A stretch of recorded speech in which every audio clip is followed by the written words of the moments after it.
Have you ever stopped to think about how you actually arrive at the things you believe to be true? I mean, we live in this incredibly noisy world, right? Every single day, we are just bombarded with claims, theories, arguments, opinions.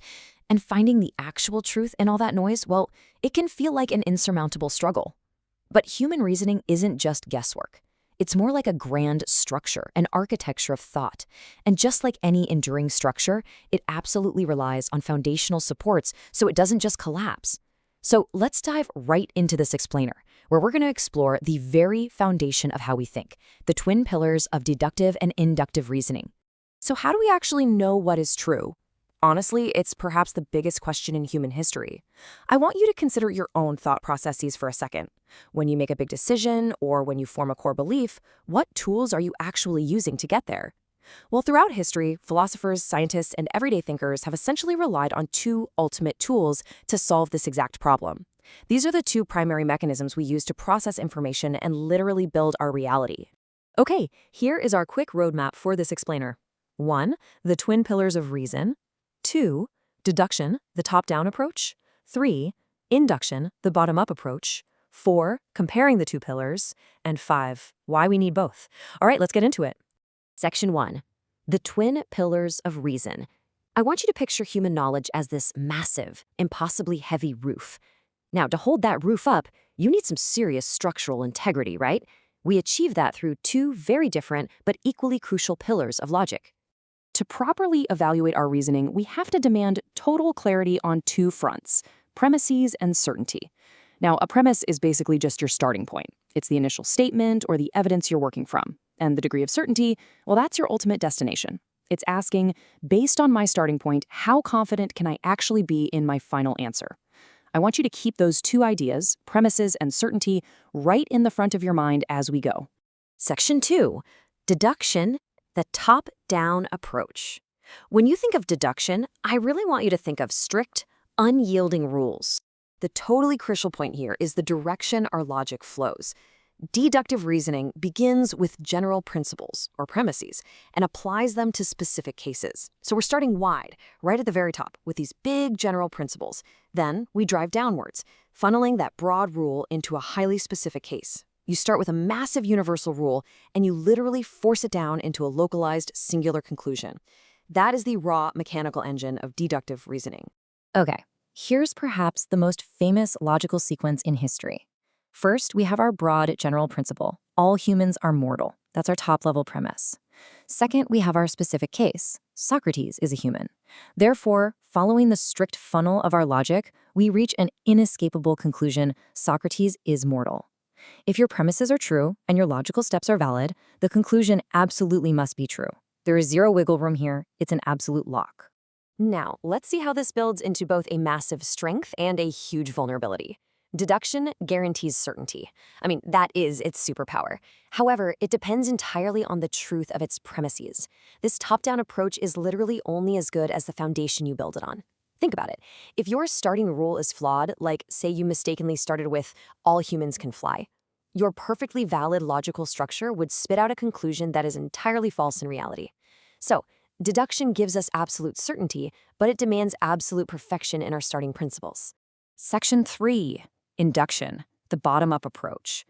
So if deduction was our rigid, authoritative, top-down method, induction is where things get a bit more exploratory, a bit more scientific. Here, we see a complete reversal. We are no longer starting with a grand, universal rule. Instead, inductive reasoning moves from specific observations to broader generalizations or theories.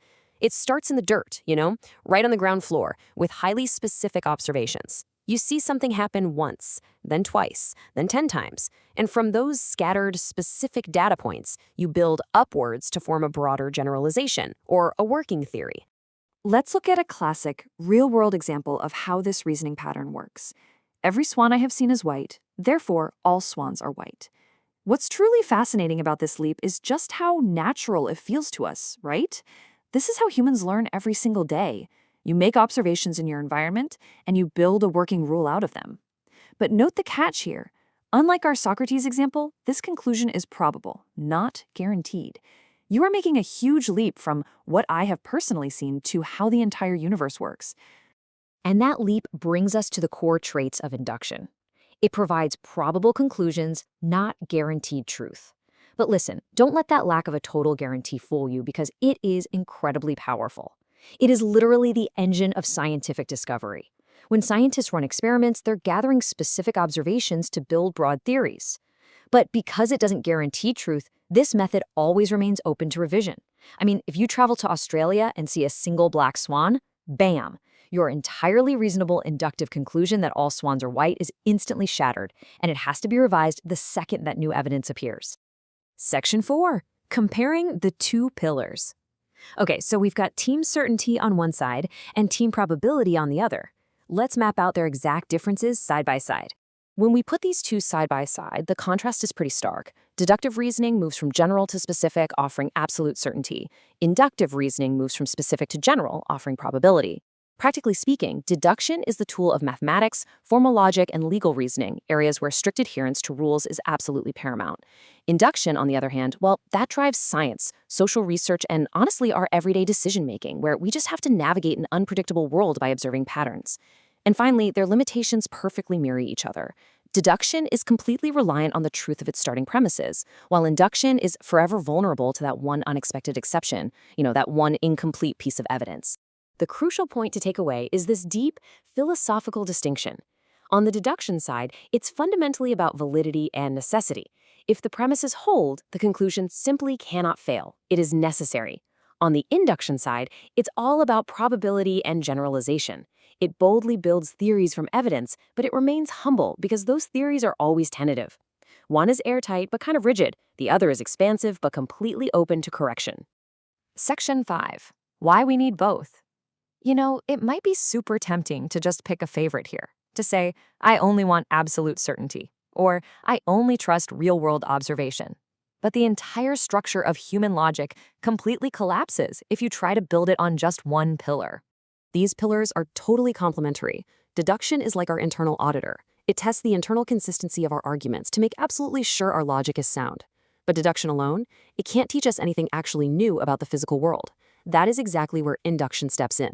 Induction expands our knowledge by going out into reality, observing patterns, and bringing back totally new premises. You use induction to discover new theories from the ground up, and then you use deduction to test the boundaries and the implications of those theories from the top down.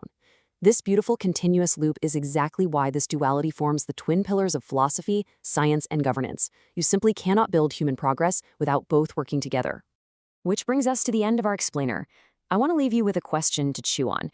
Which pillar of reasoning do you rely on most in your everyday decision-making?